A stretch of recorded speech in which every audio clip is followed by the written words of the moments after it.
Fala, moçada, estamos aqui, na verdade eu não, né? Minhas mãos estão aqui no vídeo, assim eu não preciso aparecer, para falar de função injetora, certo? Eu vou mexer com esse conceito novo para vocês hoje. E a ideia é, antes de começar a falar da injetora, o que é uma função, né? Lembra o seguinte, função é qualquer relação matemática que relaciona os elementos do conjunto A até os elementos do conjunto B. Mas não é qualquer relação, né? Tinha umas regrinhas. Todo mundo do A relaciona em alguém do B e um elemento do A não pode ir em dois caras do B. Isso aí a gente já viu, certo? Então tá bom. Coisas muito importantes que eu preciso retomar com vocês. O conjunto A é chamado de domínio e o conjunto B é o contradomínio, certo? E os elementos do conjunto A, posso pôr alguns aqui, pus 4 elementos, eles têm que se relacionar com elementos do conjunto B. Certo isso? A gente trabalhou que dentro do conjunto B você tem um outro conjunto chamado imagem, certo? Dentro do contradomínio você tem a imagem. A ideia de função injetora pode ser bem traduzida por esse desenho que eu acabei de fazer.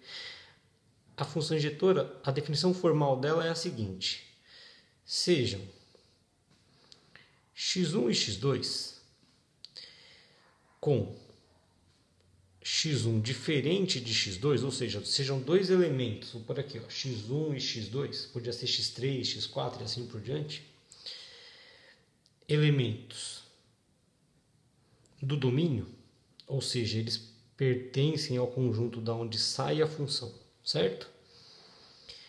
A função é injetora se o f de x1, ou seja, se o elemento que é relacionado com o x1 for diferente do elemento que relaciona com o x2.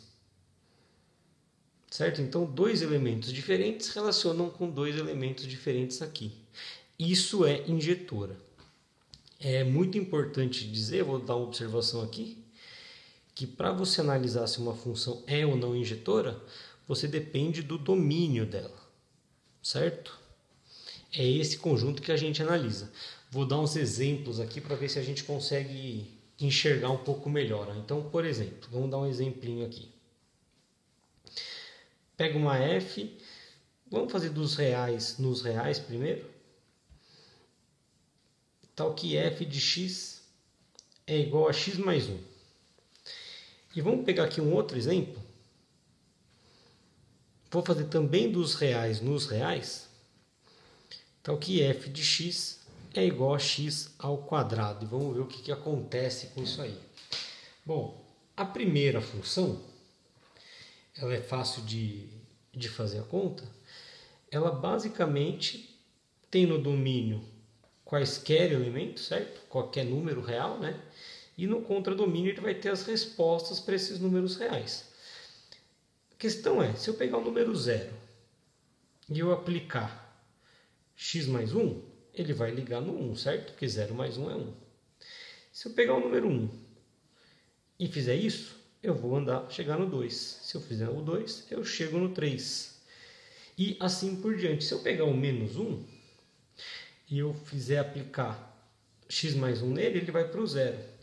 Ou seja, dá para perceber que cada elemento do domínio, quando eles são diferentes, eles vão para elementos diferentes no contradomínio. Então, essa função é injetora, sem problema nenhum, certo?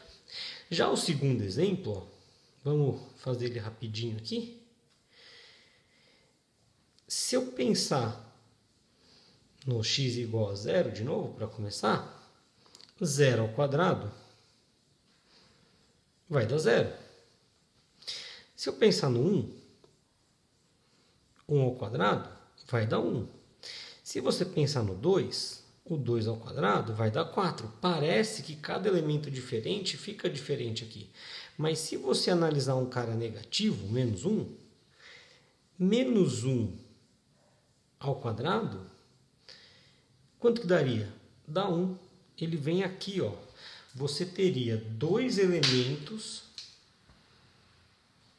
desse conjunto do domínio indo no mesmo elemento do contradomínio.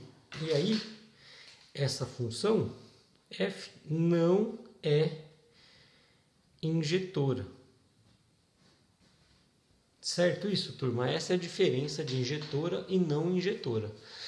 Nas próximas aulas a gente vai trabalhar a ideia de sobrejetora e bijetora e a gente vai fazer uns exercícios, certo? Por enquanto é isso, moçada. Abraço.